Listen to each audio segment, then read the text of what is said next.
ইল্লাল্লাহ। আগে আগে আসি ভাই, একটু আগে আগে আসি। ও চাচা একটু আগে আসেন। যে ঘুম দিছে, হ্যাঁ ঘুম ছাড়ান লাগবো না। হ্যাঁ চাচা ভাবতাছে যে আসমান ভাঙ্গে পড়ে পড়ুক, কিন্তু আমি হরবো না। হ্যাঁ একটু আগে এসে, পিছনে যারা আসো একটু আগে আগে আসো। যাই হোক, আপনাদের ঘুম ভাঙছে তো? আমার বাসা বুঝেন আপনারা? ঘুম ভাঙছে না হলে একটু লড়াচড়া দেন। তা যতক্ষণ থাকবো ইনশাল্লাহ আপনারা থাকবেন তো ইনশাআল্লাহ। কেউ উঠাউঠি করবেন না, সত্যি। আপনারা কথা বল না দেখি, সত্যি থাকবেন, নিজেরা উঠবেন না, অন্য কেউ উঠতে দিবেন না ইনশাআল্লাহ। আপনারা যেটি আছেন এটি যদি থাকেন ইনশাআল্লাহ 1.5 ঘন্টা কি 2 ঘন্টা চালাবো ইনশাআল্লাহ, অসুবিধা নাই। কিন্তু যদি উঠাউঠি করেন তাহলে কি হয়, একটা বস্তু ক্লিয়ার করে নেই।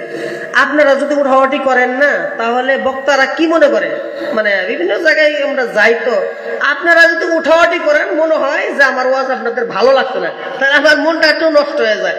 তখন আর ওই যে আমরা গ্রামের ভাষায় একটা কথা কই আর কি, যে কাঠল বাইরে মানে পাকায় আর কি, ওই কাঠল কিন্তু স্বাদ নাই, ঠিক না?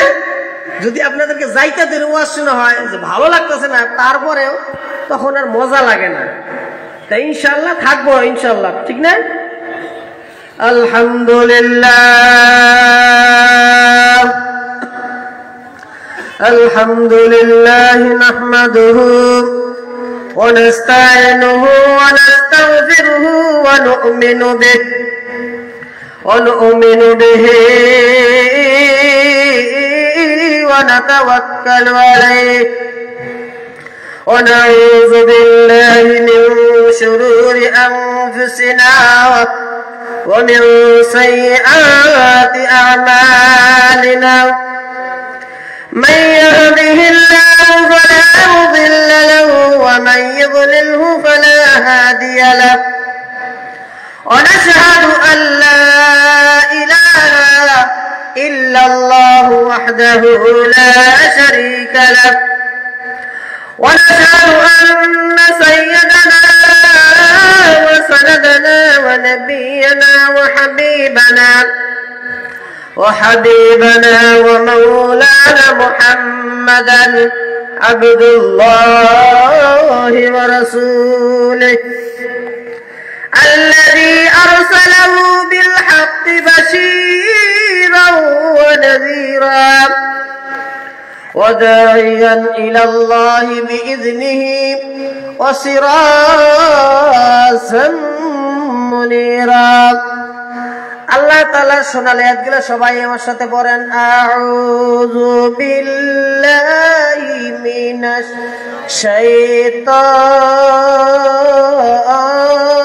শাইতানির রাজীম। বিসমিল্লাহির রাহমানির রাহিম। ইয়া আইয়ুহাল্লাযীনা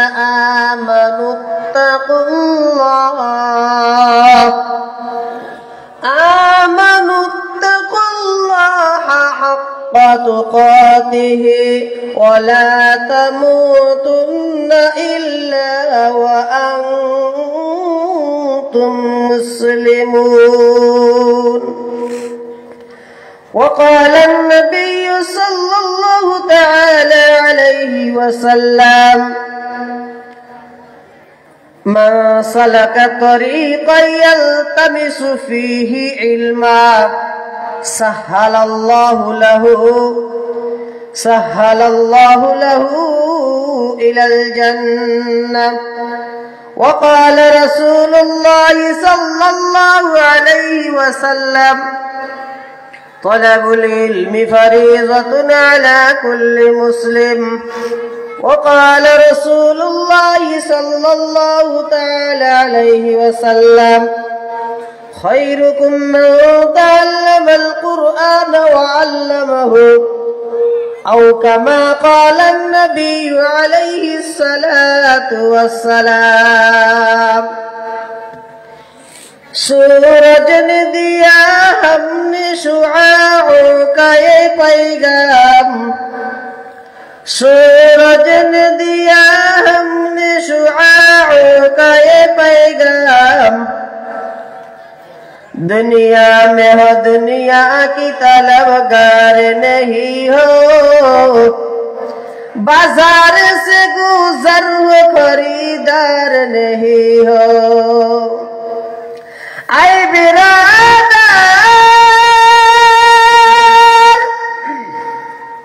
दूर बासद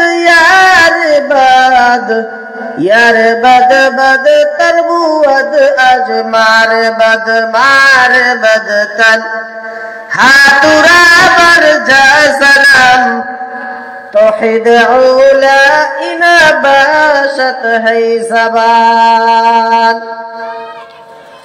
आखिरुल कलाम ज़र ला इलाहा इल्लल्लाह সবাই জবান ছেড়ে বলেন লা ইলাহা ইল্লাল্লাহ লা ইলাহা ইল্লাল্লাহ একটু ধ্যানের সাথে পড়েন গভীর রাত এই রাতে একটু জিকির আজকার করলে আল্লাহর কাছে একটু আগে আমরা ঘুমের ভাবটাও ছাড়বে একটু আমাদেরকে আল্লাহর দিকে একটু আমাদেরকে নজর পেশ ধরা হবে ঠিক না একটু মানুষ মহব্বতের সহিত পড়ি লা ইলাহা ইল্লাল্লাহ লা ইলাহা লা ইলাহা ইল্লাল্লাহ লা ইলাহা ইল্লাল্লাহ আল্লাহু আল্লাহ আল্লাহু আল্লাহ আল্লাহু আল্লাহ আল্লাহু আল্লাহ আল্লাহু আল্লাহ আল্লাহু আল্লাহ মুহাব্বতে পড়েন আল্লাহু আল্লাহ আল্লাহু আল্লাহ আল্লাহু আল্লাহ আল্লাহু আল্লাহ আল্লাহু আল্লাহ লা ইলাহা ইল্লাল্লাহ লা ইলাহা ইল্লাল্লাহ আসমানের মালিক যে আল্লাহ জমিনের মালিক সে আল্লাহ জোরে লা ইলাহা আর জোরে লা ইলাহা মুহাব্বতে বলি লা ইলাহা ইল্লাল্লাহ লা ইলাহা ইল্লাল্লাহ লা ইলাহা ইল্লাল্লাহ মুহাম্মাদুর রাসূলুল্লাহ সকলে একবার বলি সাল্লাল্লাহু তাআলা আলাইহি ওয়াসাল্লাম উপস্থিত আজকে একটু পোস্টার আছে না পোস্টার নাই নাই আজকের এই মাহফিলের সম্মানিত সভাপতি সাহেব উপস্থিত উলামায়ে হযরত সম্মুখে বসে থাকা আবার মুরব্বিয়া নিজাম বাবার বয়সে আমার যুবক বয়সের দিনী ভাই পর্দার আড়ালে বসে থাকা পর্দানিশী মা এবং বোনেরা আমার আগে যিনারা আলোচনা পেশ করেছেন সুদূর বীরভূম থেকে আগত জনাব কারি মাওলানা উবাইদুর রহমান চতুর্বেদী সাহেব তারপরে আপনাদের বিভিন্ন আরো উলামায়ে কেরামরা আলোচনা করেছেন ইতিমধ্যে আপনাদের যারা মূল্যমূল্য আলোচক ছিল সবাই আলোচনা করেছেন দেখবেন যখন ভাত যখন আমরা খাই না আমরা ভাইরা ভাত খাওয়ার শুরুতে আমরা ডাল দেয় তরকারি দেয় নাবড়া দেয় ভাজি দেয় হ্যাঁ, তারপরে পাপড় দেয়, বহুত কিছু দেয়। কিন্তু এই কিছু সব কিছু খাওয়ার আগে ডাইরেক্ট গোস্ত ভাত দিয়ে দিয়েছে। গোস্ত দেওয়ার পরে পরে ডাল ভাত স্বাদ লাগে গো, কথা কয় না। গোস্ত খাওয়ার পরে ডাল ভাত স্বাদ লাগে না। তো ওই রকমই মনে করেন আমরা ডাল ভাত, আগে গোস্ত খাইছেন, পোলাও খাইছেন, বিরিয়ানি খাইছেন, এখন আর ডাল ভাত স্বাদ লাগবো না। তারপরেও আল্লাহ চাইলে চেষ্টা করবো ইনশাআল্লাহ।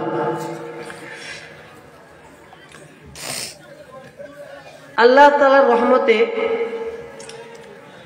বিভিন্ন মায়ের সন্তান এই সময় এই ওয়াজে আলোচনা শুনেছে।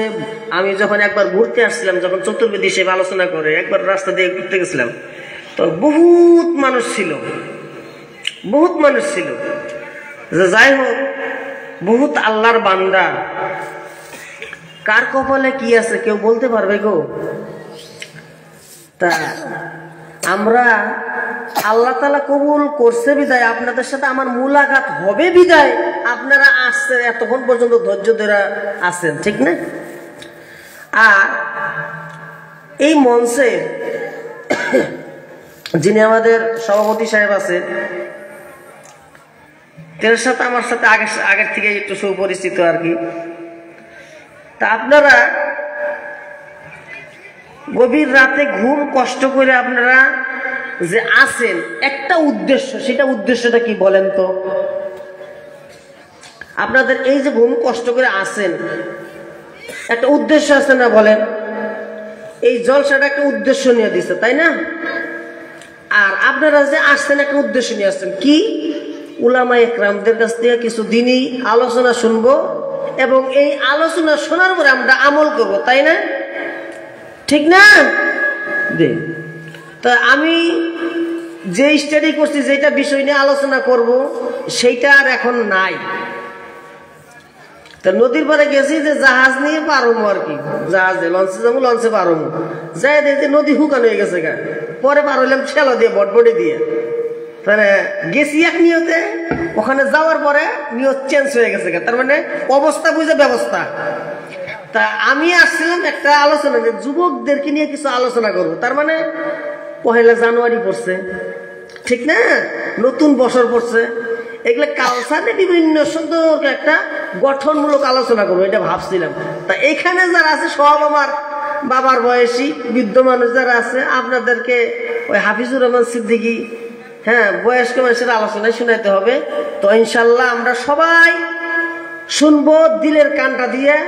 আমরা একভাবে কেউ কথাবার্তা না বলবো, কেউ উঠাউঠি করবো না ইনশাল্লাহ। আমার ভাইরা, আমার বন্ধুগণ, ও আমার মুরব্বী বাবারা, পৃথিবীর জমিনে আল্লাহ রাব্বুল আলামিন আমাকে আপনাকে একটা উদ্দেশ্য করে পৃথিবীর জমিনে প্রেরণ করেছে। আমার ভাইরা, যে উদ্দেশ্য আমরা আজকে দুনিয়ার বুকেতে চলি, একটা উদ্দেশ্য যদি আমি আপনাদের সম্মুখে একটু ভাবে তুলে ধরি, দুনিয়ার বুকেতে আমরা সবাই কেউ বিজনেস করি, কেউ আমরা কৃষি কাজ করি, কেউ বা আবার বিজনেসের মধ্যে, কেউ বা আবার আমরা চাকরিজীবী করি।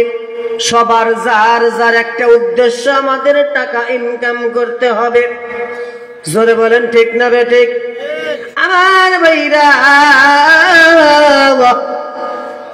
পৃথিবীর জমিনে মানুষের যেরকম একটা উদ্দেশ্য আছে, তদ্রূপ আল্লাহ রাব্বুল আলামিন প্রত্যেকটা বান্দাকে আল্লাহ বানিয়েছেন, একটা উদ্দেশ্য করে আল্লাহ তাআলা বানিয়েছেন। আল্লাহ রাব্বুল আলামিন বলেন, ওমা খালাকাতুল জিন্না ওয়াল ইনসা ইল্লা লিয়াবুদুন। আল্লাহু আকবার। আমার ভাইরা, আমার বন্ধুগণ, আল্লাহ তাআলা ডাক দিয়ে বলেন, হে পৃথিবীর মানুষের, খুব খেয়াল করে শুনে নাও, আমি আল্লাহ রব্বুল আলামিন তোমার সৃষ্টিকর্তা মহান রব্বুল আলামিন আমি তোমাকে বানিয়েছি একটা উদ্দেশ্য, সেটা হলো ওমা খালাকাতুল জিন্না ওয়াল ইনসা ইল্লা লিয়াবুদুন। পৃথিবীর জমিনের মধ্যে বাজান রে আল্লাহ তাআলা একটা উদ্দেশ্য বানাইছে, সেটা হলো বান্দাকে ইবাদত করতে হবে। কথা বলেন ঠিক না বেঠিক? ইবাদত করতে হলে দুনিয়ার বুকের মধ্যে 4টি গুণ লাগবে একটা মানুষ মুসলমান সহিভাবে চলতে গেলে। এটাও আমার রব্বুল আলামিন কুরআনুল কারীমের মধ্যে 30 নম্বর পারার ভিতরে সূরা আসরের ভিতরে খুলে খুলে সুন্দর করে বর্ণনা করে দিয়েছেন আমার আপনার রব রব্বুল আলামিন। জোরে বলেন না সুবহানাল্লাহ। আমার ভাইরা আল্লাহ রব্বুল আলামিন খুলে খুলে বর্ণনা করছেন। 1 নম্বরের মধ্যে আল্লাহ রব্বুল আলামিন বললেন পৃথিবীর দুকে জমিনের মধ্যে সমস্ত মানুষগুলো ক্ষতিগ্রস্তর মধ্যে রয়েছে, সব ঢালাও ভাবে বলে দিয়েছেন। এখানে আছেন কি ওয়াল আসরি ইন্নাল ইনসানা লাফি খুসর ইল্লাল্লাযিনা আমানু ওয়া আমিলুস সলিহাত ওয়া তাওয়াসাউ বিল হক ওয়া তাওয়াসাউ বিস সবর। আমার আল্লাহ রব্বুল আলামিন বললেন পৃথিবীর জমিনে সময়ের শপথকে আমার আল্লাহ রব্বুল আলামিন বললেন। কারণটা কি বন্ধু আমার? সরাসরি আমি তাফসীরের মধ্যে চলে যাচ্ছি।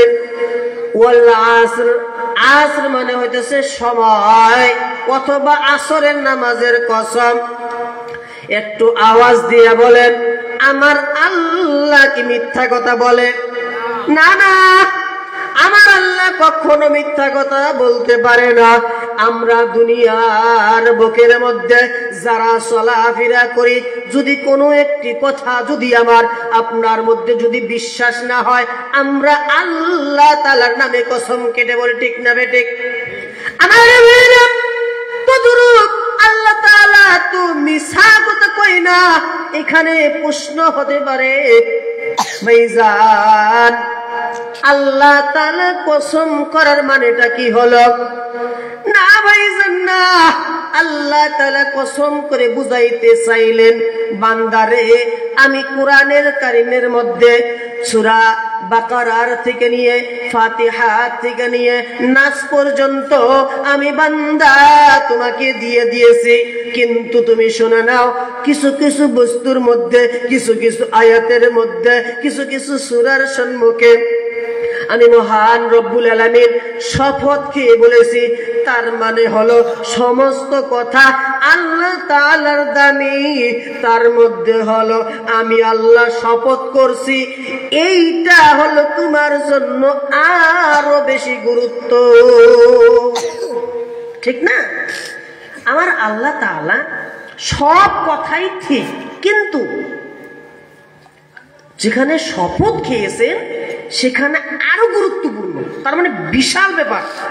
দেখেন আমরা মানুষের সাধারণ কসম খাই, কোরআনের কসম, মসজিদের কসম, বিশ্বাস করবি না ছেলের মাথায় হাত, তুই কত কিছু কই না, কিন্তু আল্লাহ তাআলা তো তা বলে নাই। কিন্তু এগুলা সমাজে কিন্তু এগুলা প্রচলিত আছে, ছেলের মাথায় হাত পায়, কোরআনে হাত পায়, কসম কাটে, তারপরে মসজিদের সামনে যায়। এগুলা কিন্তু জায়েজ নাই মুসলমানের জন্য, এটা মনে করেন। মুসলমানের জন্য আল্লাহ ব্যতীত কারো উপরে কসম কাটা জায়েজ নাই। গেল একটা। এবার ভালো করে কানটা খাড়া করে ধ্যান দিয়ে শুনে রাখবেন। আমার আল্লাহ তাআলা বললেন ওয়াল আসর, বান্দা তোমাকে আমি সময়ের শপথ খেয়ে বলছি, ইন্নাল ইনসানা লাফি খুসর। পৃথিবীর বুকে আমি আল্লাহ রব্বুল আলামিন সবাই ক্ষতিগ্রস্তের মধ্যে, একবার ঢালাও ভাবে সবাই ক্ষতিগ্রস্তের মধ্যে। ইল্লাল্লাযিনা আমানু, শুধু তারা নয় যারা 4টি কাজের উপরে ধ্যান রেখেছে, 4টি কাজের উপরে খেয়াল রেখেছেন। 1 নম্বরে ইল্লাল্লাযীনা আমানু, আমি আল্লাহ তাআলার উপরে ঈমান এনেছে। কার উপরে? জোরে বলে, আল্লাহর উপরে।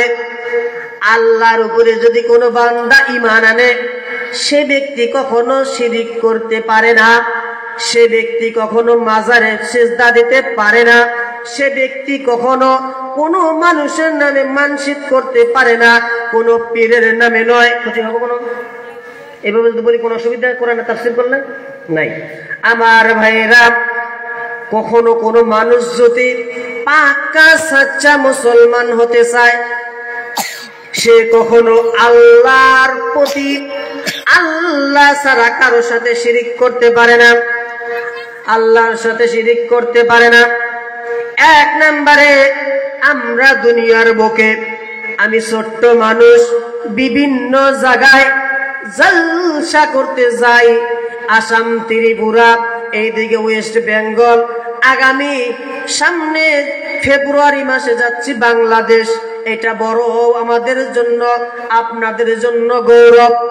আমার ভাইরা, কথা হলো কোরআন দিয়ে কথা বললে মানুষ শুনতে চায়, বাপ দাদার কেউ যদি কিচ্ছা বলে কেউ শুনতে চায় না। তার 1 নাম্বার কারণ হইতেছে আমি রকিবুল ইসলাম, আমি একজন মায়ের গর্ভের সন্তান, আমার কোনো দাম নাই, আমার কোনো মূল্য নাই, আমার কোনো 4 পয়সার মূল্য নাই।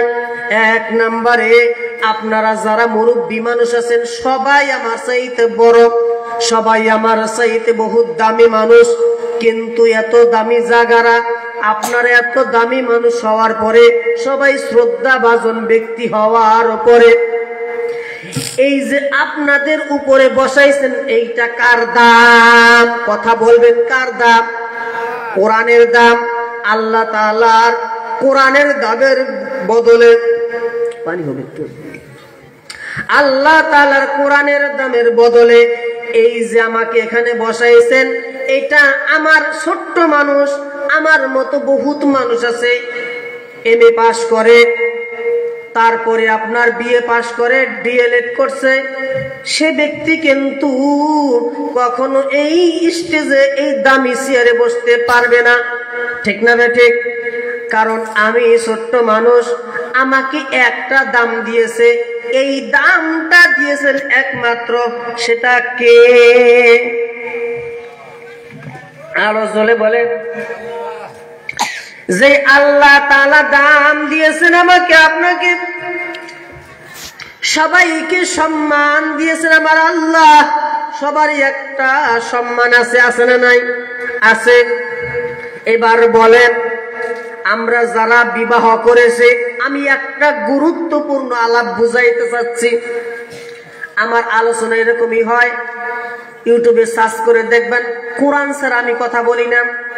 আমার ভাইয়েরা, আমরা যারা বিবাহ করেছি, এখন আমরা মাহফিলের মধ্যে আসছি, আমি মাহফিল শেষে বাড়ি গেলাম, বাড়ি যাওয়ার পরে যদি আমার স্ত্রী যদি অন্য মানুষের সাথে কথা বলে হাসি মুখে, যেটা আমার সাথে করা উচিত, সেটা যদি আমার বিবি অন্য মানুষের সাথে বলে, সেইটা আমার আবার আপনার কি সহ্য হবে? একটু আওয়াজ দিয়ে বলেন, কথা বলেন না কেন? যেরকম আমার আপনার দিলের মধ্যে কষ্ট হবে, কি রে, যে বিবির জন্য আমি রাতের পরে রাত জাগি না, রাত্রে রাত কই না, দিনকে দিন বলি না, কত রৌদ্রের মধ্যে কষ্ট করি, কত বৃষ্টির মধ্যে আমি পরিশ্রম করি, যার জন্য আমি এত দুনিয়ার মধ্যে কষ্ট করতেছি, অফিসের মধ্যে বসের ঝাড়ি খাই, যার মধ্যে বিজনেস করতে যাই, দোকানদারি করি, এত কষ্ট করি, সেই বিবি আমাকে ধোঁকা দিচ্ছে। ঠিক না? জোরে বলেন, ঠিক না? আমার ভাইরা, তদরূপ আল্লাহ রাব্বুল আলামিন বললেন, ইল্লাল্লাযীনা আমানু, সমস্ত মানুষ ক্ষতিগ্রস্ত, শুধু যারা আমি আল্লাহ রাব্বুল আলামিনের উপর ঈমান আনেছে তারা ক্ষতিগ্রস্ত নয়। 2 নম্বরে ইল্লাল্লাযীনা আমানু ওয়া আমিলুস সালিহাত, নিজে সৎকর্ম করে। সৎকর্ম কি বলতে বোঝায়? রোজাও সৎকর্ম, নামাজও সৎকর্ম, আপনার পর্দাও সৎকর্ম, হজ যাকাত এগুলাও সৎকর্ম।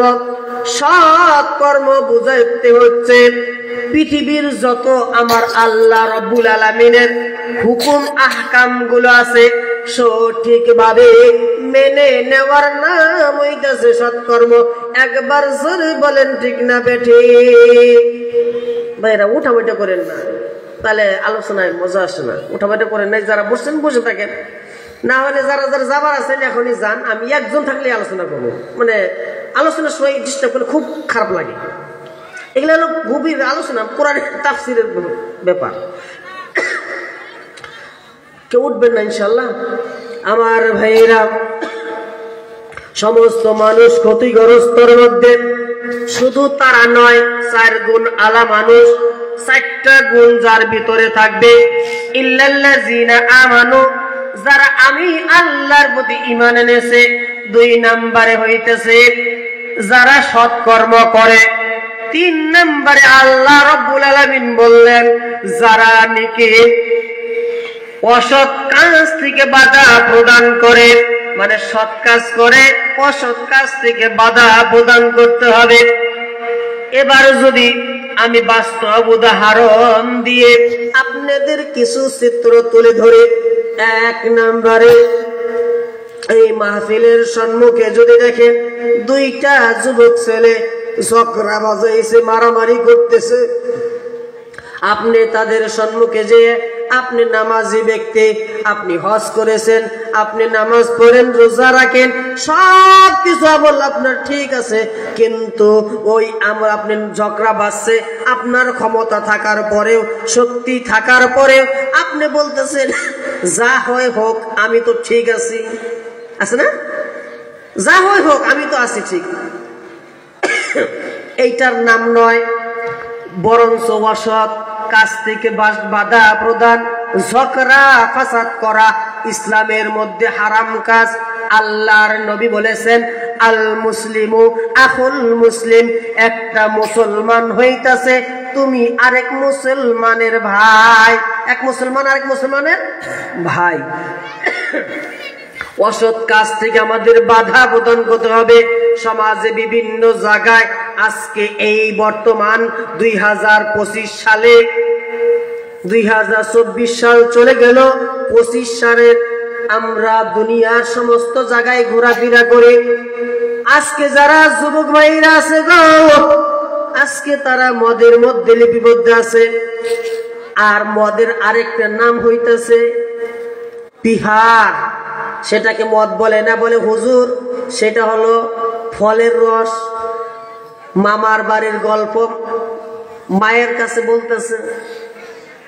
আমরা পৃথিবীর বুকে এমন কোন তথ্য, এমন কোন হাদিসের মধ্যে বিজ্ঞানের তথ্য বলেন, বিজ্ঞানের তথ্য বলেন, কোরআনের রেফারেন্স বলেন, হাদিসের রেফারেন্স বলেন, সবকিছু আমরা ঘেটে ঘেটে সবকিছু দেখি যে ফলের রসগুলো আপনাকে দেওয়া হয় সেগুলা যখন বাসি হয়ে যায় সেগুলাকে পচানো হয়। সেই রসগুলো যখন হয়, আরেকটা বাস্তব উদাহরণ দিয়ে দেই, আমরা যারা খেজুরের রস, আমাদের গ্রামে আছে না নাই খেজুরের রস, আপনি খেজুরের রস রাত্রে পারবেন, সকালবেলা খেতে পারবেন, কিন্তু যদি ওইটা বিকাল হতে হতে খান, তার রাত হতে হতে খান, ওইটা আর তখন খেজুরের রস থাকে না, ওইটা তখন তারই হয়ে যায়। ওইটা যদি আপনার জন্য হারাম হয়ে যায়, ওইটা যদি আপনার জন্য নিষেধাজ্ঞা হয়ে যায়, তাহলে যুবক ভাই গো, তোমার পা দুটো আগে বলে, তাহলে তুমি যে ফলের রসগুলা খাও ওইটা কিভাবে তোমার জন্য জায়েজ হয়? উলামা ইকরামরা বলে, মুফাসসির ইকরামরা বলে, যারা হুসাইকুল হাদিসরা আছে, মুফতিয়ান ইকরাম আছে, তারা এইটা গবেষণা করে মনে বলছেন এইটা হারাম, এইটা খাইলে নিশা হয়। বাড়িতে যে মাকে বউ ডাকে, বউকে মা ডাকে, বোনকে শালি ডাকে, আছে না নাই? কথা কয় না? তাহলে এই যে আলোচনাগুলা এই আলোচনাগুলো সব স্টেজে পাবেন না, কারণ এক নম্বরে উপরে থুতু ফেললে নিজের উপরে পড়ে, ঠিক না? এবার বর্তমানে যারা বক্তাগুলো আছে আমাদের নিজের কথাগুলোই বলে, আপনারা তো বহু যারা স্টেজে যারা দায়িত্বম্যান আছেন, যারা আমরা হুজুরদেরকে দাওয়াত করি, ইউটিউবে কার কত ভিউ, 16,000 মিলিয়ন, 6 মিলিয়ন, 10 মিলিয়ন এভাবে ভিউ দেখে আমরা ওয়াজ দেই, কার কত কণ্ঠ আছে। বাবারে আজকে আল্লাহর নবীর হাদিসের দিকে ফলো করা যায়, হাদিসের দিকে ফলো করলে দুনিয়া ধ্বংস হবে, তার কিছু বাস্তব চিত্র। এক নম্বরে হইতেছে যারা নাকি উলামায়ে কেরামরা বক্তব্য দিবে, তার মধ্যে কোরআনের জ্ঞান থাকবে না, ইলমের জ্ঞান থাকবে না, কোরআন হাদিস থেকে কথা বলে না, রেফারেন্স দিয়ে কথা বলে না, তারা শুধু সুর দিয়ে বাবার কিচ্ছা, দাদার কিচ্ছা, অমুক হুজুর উড়ে গেল, অমুক হুজুর নিচ দিয়ে গেল, আমার বাবা এই দোয়া করছিল কবুল হয়ে গেছিল, আমার বাবা কিয়ামতের দিন জাহাজ নিয়ে দাঁড়াবে, আমার বাবা তোমাকে মরিদান করে জান্নাতে নিয়ে যাবে। বাবারে আল্লাহর কসম একবার, আল্লাহর কসম দুইবার, আল্লাহর কসম তিনবার। একটা আয়াত বলি আপনাদেরকে, ইয়া আইয়ুহাল্লাযীনা আমানু লা তাকুলু রাইনা ওয়া কুলু উনজুরনা ওয়াসমাউ ওয়ালিল কাফিরিনা আযাবুন আলীম। সূরা বাকারা 1 নম্বর পারা 7 নম্বর পৃষ্ঠার মধ্যে আমার আল্লাহ রাব্বুল আলামিন মাঝখানের মধ্যে বলে দিয়েছেন, পৃথিবীর মানুষরা ভালো করে শুনে নাও, এমন এমন সময় আসবে যেই সময় মানুষগুলো নিজে হাদিসের দিকে ডাকবে না, আল্লাহর দিকে ডাকবে না, নিজের দলের দিকে টানবে। সবাই আজকে নিজের দলের দিকে টানবে। আল্লাহর নবী বলেছেন সেখানে, আল আখলুকু আখুল মুসলিম, একে অপরের মুসলিম। আর একটা হাদিস বলতেছি, আল্লাহর নবী সাল্লাল্লাহু তাআলা আলাইহি সাল্লাম বলেন, মান সালাকা তরিকান ইয়ালতামিসু ফিহি ইলমা, মানুষ যখন ইলমের জন্য এক পা অধিগ্রহ করবে, আমার আল্লাহ তাআলা তার জন্য 70 হাত আগাইয়া দিবে। একবার জোরে বলা যাবে কি সুবহানাল্লাহ? আমার ভাইরা, এই আলোচনা চলবে তো ইনশাআল্লাহ? চলবে। আমার ভাইরা, খুব সুন্দর আলোচনা একমাত্র কোরআন হাদিস থেকেই করতে হবে। আমি যে আলোচনা সর্বপ্রথম বলেছি, ইয়া আইয়ুহাল্লাযীনা আমানুত্তাকুল্লাহ, হে ঈমানদার বান্দাগণ, যারা আমি আল্লাহকে ভয় করো, হাক্কা তুকাতিহি, ভয় করার মতো করো, হাক্কা তুকাতিহি ওয়ালা তামুতুন্না ইল্লা ওয়া আনতুম মুসলিমুন, আর তোমরা কবরে কখনো মুসলমান না হয়ে কবরে আইসো না। বিশ্বনবী আমার জানিয়ে দিয়েছেন, হাদিসের মধ্যে ফলো করলে পাওয়া যায়। বাজান রে আমার, কোন ব্যক্তি যদি কোরআন হাদিস না মেনে, নামাজ রোজা আল্লাহর হুকুম আহকাম গুলো না মেনে যদি কোনো ব্যক্তি কবরে আসে, আল্লাহর নবী হাদিসের মধ্যে বলে দিয়ে গেছেন, কবরে যাওয়ার সঙ্গে সঙ্গে কোনো ব্যক্তি যদি যখন মানুষগুলো দাফন করবে, দাফন করার সঙ্গে সঙ্গে আমরা 40 কদম আসতে যত সময় লাগে, ওই সময়ের মধ্যে ওই সময়ের মধ্যে ফেরেশতা ঢুকে যাবে। ফেরেশতা ঢুকে যাওয়ার পরে 3টি প্রশ্ন সকলকে করবে। 1 নম্বরে হইতেছে, তোমার রব কি ছিল, তোমার দিন কি ছিল, তোমার নবী কি ছিল, এভাবে প্রশ্ন করবে। আল্লাহর নবী বলেছেন, কোন ব্যক্তি যদি প্রশ্নের সঠিক ভাবে যদি সওয়াল উত্তর দেয়, সওয়াল মানে হইতেছে প্রশ্ন, সওয়াল করবে, উত্তর দিবে, জবাব মানে হইতেছে উত্তর, জবাব দিবে। এই সওয়ালের জবাব যদি সঠিক হয়, আল্লাহর নবী বলেছেন তার কবরটা জান্নাতি হয়ে যাবে। আর কোন ব্যক্তি যদি কবরের এই সওয়ালের জবাবগুলো সঠিকভাবে আদায় না করতে পারে, আল্লাহর নবীকে দেখানো হবে এইটা কে। যদি চিনে তো আমলকারী মানুষ হয়, তাহলে তো চিনবে যে এটা কে। আর যদি আমলকারী না হয় রে বাবা আমার, সেই দিকে তো চিনবে না। আর তখন বলবে ওই দিকে কবরটা তার জন্য জাহান্নামের গর্ত হয়ে যাবে। জোরে বলা যাবে নাউজুবিল্লাহ। আমার বাজার, আমার বন্ধুগণ,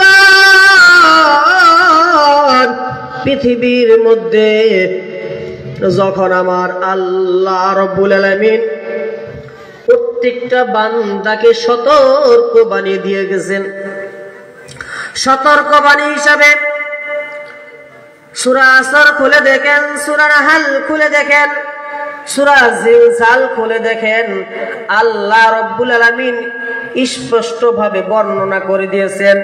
তখন যদি সঠিকভাবে না হয়, এভাবে যখন উত্তর যদি সঠিক না হয়, এক পাজরের হাড়গুলো অন্য পাজরের সাথে লেগে যাবে।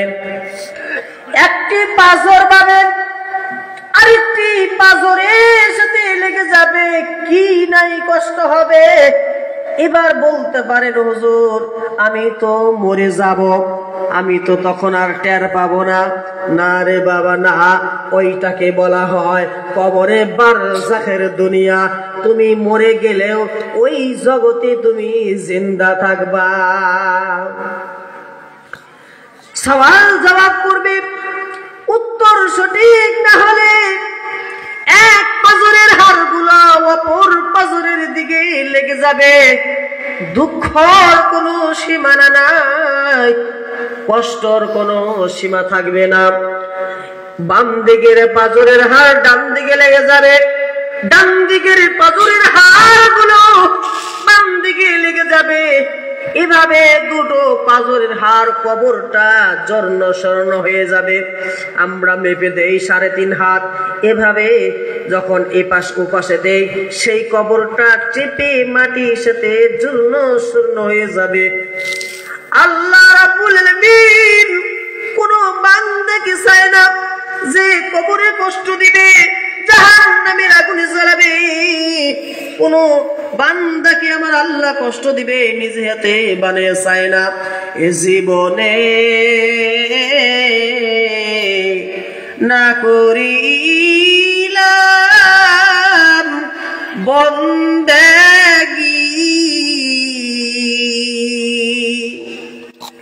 গুনাহ করে কাটাইলাম জিন্দেগি, গুনাহ করে কাটাইলাম জিন্দেগি। তাওবা করে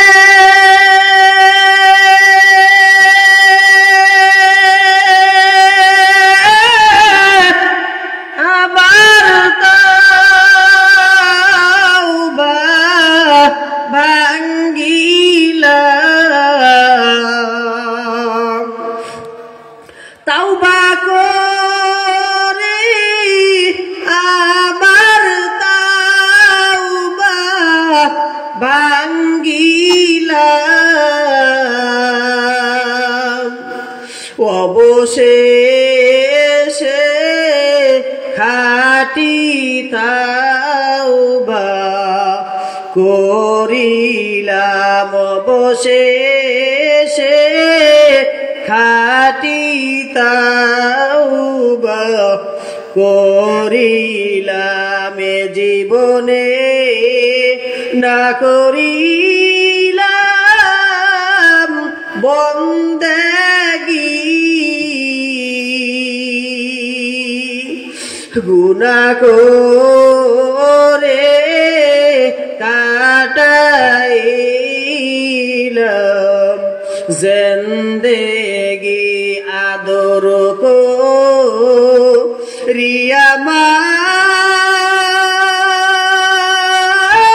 মানুষ আল্লাহ বানায়া, আদর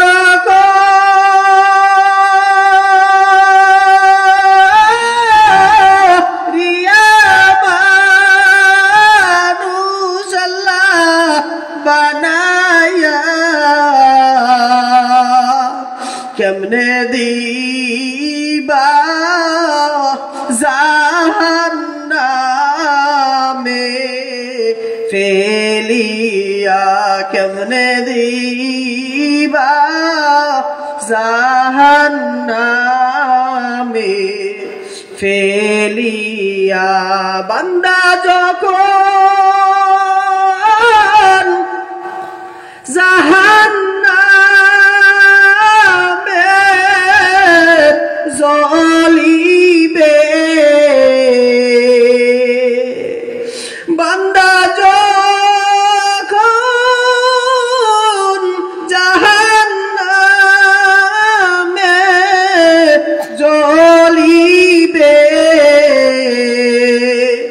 ওগো দয়ার আল্লাহ কেমনে চায়া দেখিবে, ওগো মাওলা কেমনে চায়া দেখিবে, জীবনে না করি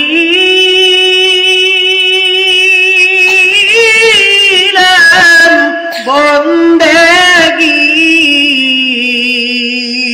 গুনাহ করে কাটাইলাম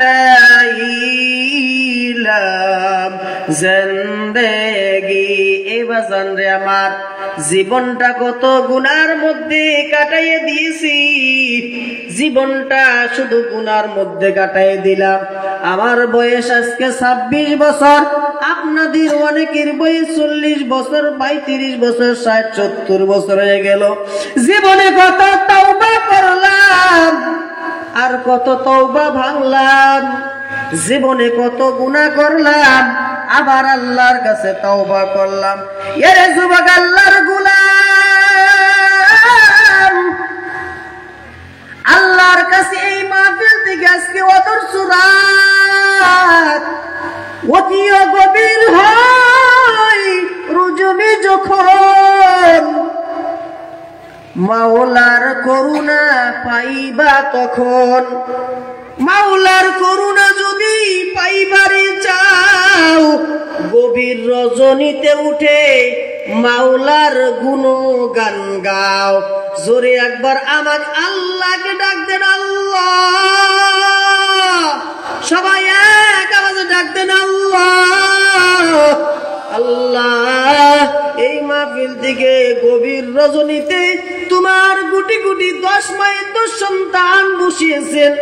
আল্লাহ গো, আমার চেহারা দেখার জন্য নয়, দুনিয়ার কোন লোভ লালসার জন্য নয়, কেউ টাকার জন্য এই রাতের মধ্যে তোমার দরবারের মধ্যে বসে রয় নাই। এই মাহফিলের মধ্যে কেউ টাকা চাই না, কেউ বাড়ি চাই না, কেউ গাড়ি চাই না। ও দয়ার মালিক, সবাই তোমার জাহান্নামে ডরায়, তোমার জান্নাতের আশায় বসে আছেন। ও আল্লাহ, তুমি কবুল করে নাও। এরে নবীর উম্মতের দল, এভাবে যদি আল্লাহকে বলেন, এক আল্লাহর গোলাম, সমাজে তার এত কুসংস্কার, এত ভয়, ডাকাত লোক, সমাজের মধ্যে তাকে কেউ গ্রহণযোগ্য দেয় না। এবার বৃদ্ধ হয়ে গেছেন, আস্তে আস্তে 50, 60, 70 হয়ে যায়। আমরা যারা আজকে যুবক আছি, 40 বছর আছি, 50-এর মধ্যে আছি, আমরা আস্তে আস্তে এখন মনে হইতেছে না রে, কত আর জীবনে কি করব, এখন তো আমাদের যেতে হবে, একটু আমার মাওলার দিকে মনোনিবেশ করতে হবে। কথা বলেন ঠিক না বেটি? আমার ভাইয়ের, আমার বন্ধু, সেই পৃথিবীর জমিনের মধ্যে ডাকাত যখন বয়স হয়ে গেছে, অতিক্রম হয়ে গেছে, ইমাম সাহেবের দিকে যাইয়া লক্ষ্য নিতেছে।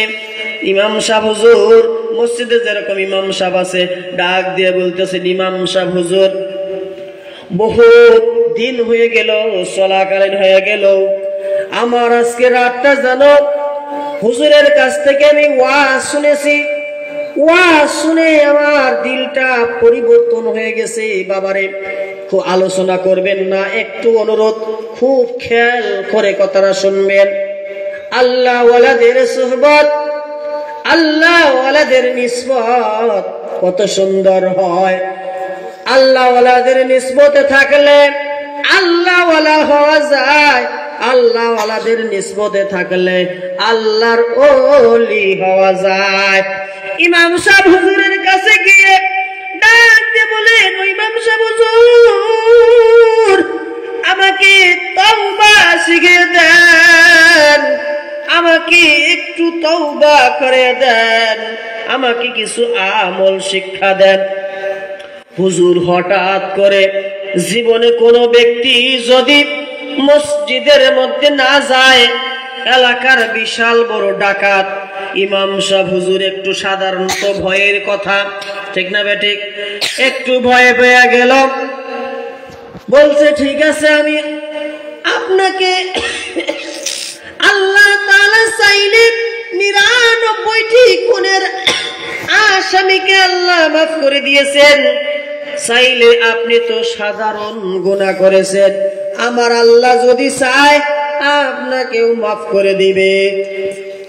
এবার ইমাম সাহেব হুজুরের কাছ থেকে পরামর্শ নিয়ে গেছেন যে আল্লাহ তাআলা 24টা ঘন্টা আমার আল্লাহ তাআলা কাছে মানুষ চায়, আল্লাহ আমাকে মাফ করে দাও, আমাকে ক্ষমা করে দাও, আল্লাহ জীবনে কত গুনাহ করেছি, এই সমস্ত গুনাহগুলি আর করব না। ইমাম সাহেব হুজুর ডাক দিয়ে বলেন, এ বৃদ্ধ বাবাজি, গভীর রজনীতে আমি আপনাকে একটা সময় নির্ধারিত করে দেই, সকাল থেকে সন্ধ্যা পর্যন্ত, সন্ধ্যা থেকে সকাল পর্যন্ত কোনো অফিস খোলা থাকে না 24টা ঘন্টা, তবে আমার মাওলার দরবার 24টা ঘন্টা খোলা থাকে। এবার বলতেছে, আমি একটা আপনার কাছে 24টা ঘন্টা বান্দা ডাকে আমার আল্লাহ তাআলা কি, আর আমার আল্লাহ তাআলা এমন একটি সময় রয়েছে যেই সময়টা আমার আল্লাহ বান্দাকে ডাকে, জোরে বলা যাবে কি সুবহানাল্লাহ। আমার ভাইরা,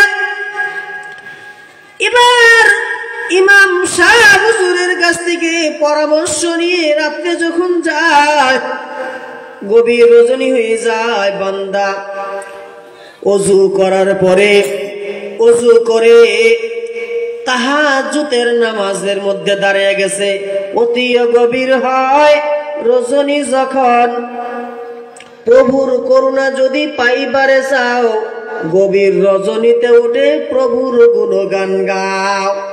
ইমাম সাহেব হুজুরের পরামর্শতে বান্দা এবার গভীর রজনীতে ঠান্ডা পানি দিয়ে ওযু করে, ওযু বানিয়ে তাহাজ্জুদের নামাজের মধ্যে দাঁড়িয়ে গেছে। বান্দা হাউমাউ করে কান্না করতেছে, এত কান্না, আর দিলের মধ্যে একটা অনাজারি করতেছে, আমি এতটা দিনটা বছর এত ছোট থেকে নিয়ে বৃদ্ধ হয়ে গেলাম, আমি কত সমাজে খারাপ করেছি, কত উলামা ইকরামদেরকে গালি দিয়েছি, কত শিক্ষককে গালি দিয়েছি, আমি জীবনে কতই না গুনার কাজ করলাম, এই গুনারটা তো আমি যদি মরে যাই, আমি একা আমার গুনার ভারটা নিব তা না। সমাজে দেখবেন যারা ভালো কাজ করে তাদের সন্তানদের কেউ নাম আছে, অমক হাজী সাহেবের বেটা, অমক সৎকর্ম করত মানুষটা, ওই মানুষটা ভালো মানুষ ছিল, তার সন্তান, এভাবে মানুষ পরিচয় করায় দেয় না নাই? সেভাবে আমি যদি ছোট্ট থেকে নিয়ে এত কিছু খারাপ কাজ করলাম, এইটা যদি আমি মরে যাই সমাপ্ত হবে না, আমার গুনাহের ভার আমার সন্তানদের উপরেও পড়বে। এই চিন্তা করে গভীর রজনীতে মাওলার দরবারে হাউমাউ করে কান্না করতেছে। আমার আল্লাহর দরবারে চোখের পানি ফালাইয়া হাউমাউ করে কান্না করতেছেন আর বলতেছেন, মালিক রে, জীবনে কত করলাম, মাফ করে দাও, জীবনে কত গুনাহ করলাম, কত মানুষকে হক নষ্ট করলাম, কত মানুষকে আমি অসন্তুষ্ট করলাম, কত মানুষকে আমি ছোট বড় করি নাই, কত মানুষকে আমার বড় তারপরে আমি আঘাত দিয়েছি। এভাবে যখন আমার আল্লাহর দরবারে কান্নাকাটি করতেছেন, তখন হঠাৎ করে আমার আল্লাহ তাআলার গায়বী একটা আওয়াজ, গায়বী আওয়াজ দিয়ে বলেন, বান্দা কান্নাকাটি করে আর কোনো লাভ নাই, তোমার নামটা জাহান্নামের খাতায় লেখা হয়ে গেছে। জোরে বলেন নাউজুবিল্লাহ। আমাদের যেন আল্লাহর কাছে দোয়া করি, আমরা গুনাহগার বান্দা, নালায়েক বান্দা, আমাদের যেন জাহান্নামের খাতার থেকে যেন নামটা কাটাইয়া জান্নাতের মধ্যে লিখে দেয়। জোরে বলেন আমিন।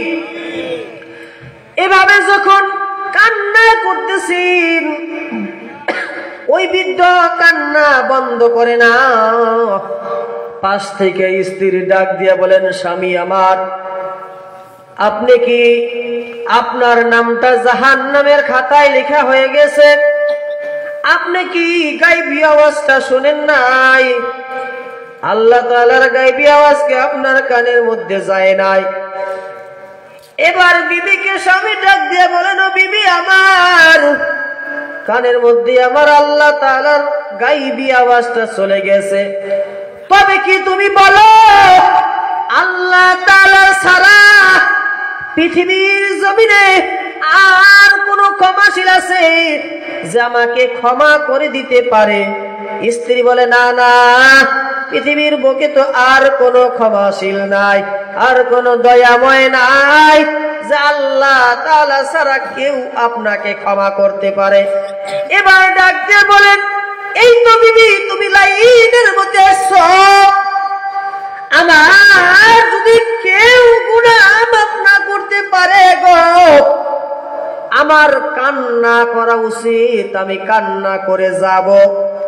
আল্লাহ তাআলার যদি মনে চায়, মনের মধ্যে যদি দয়া হয়, করুণা হয় গো, চাইলে মাফ করতে পারে গো, আর না চাইলে জাহান্নামের খাতায় নামটা লেখা থাকুক, আমার কোনো তাতে অসুবিধা নাই। জোরে বলো সুবহানাল্লাহ।